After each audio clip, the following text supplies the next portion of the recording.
if A vector comma B vector comma C vector are three mutually perpendicular vectors of equal magnitude, then prove that A vector plus B vector plus C vector is equally inclined with the vectors A vector, B vector and C vector.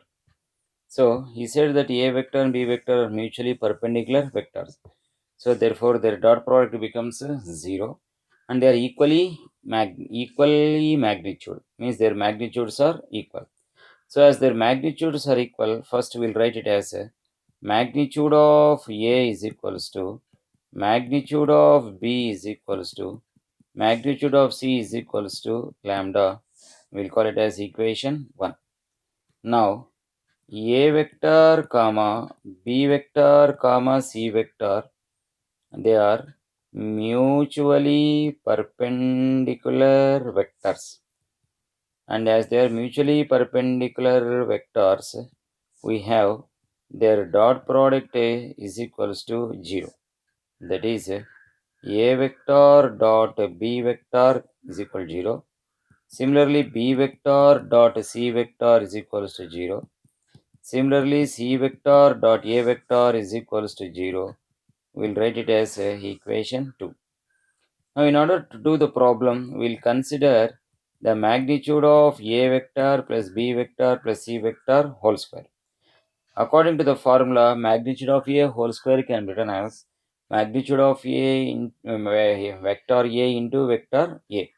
So, magnitude of A plus B plus C whole square can be written as A vector plus B vector plus C vector dot A vector plus B vector plus C vector.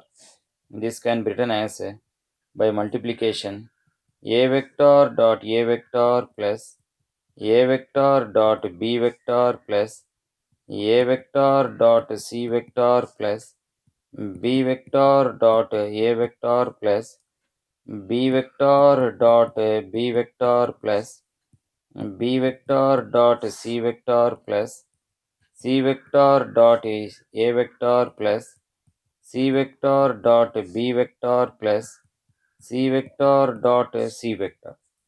And when we check the values, A vector dot A vector makes a magnitude of A whole square, while A dot B is 0 because they are perpendicular. Even A dot C becomes 0. B dot A becomes 0. B dot B can be written as a magnitude of B whole square. B dot C is 0. C dot A is 0. C dot B is also 0 because they are mutually perpendicular. And C dot C can be written as magnitude of C whole square. That is equals to magnitude of A whole square plus magnitude of B whole square plus magnitude of C whole square. That can be written as lambda square plus lambda square plus lambda square.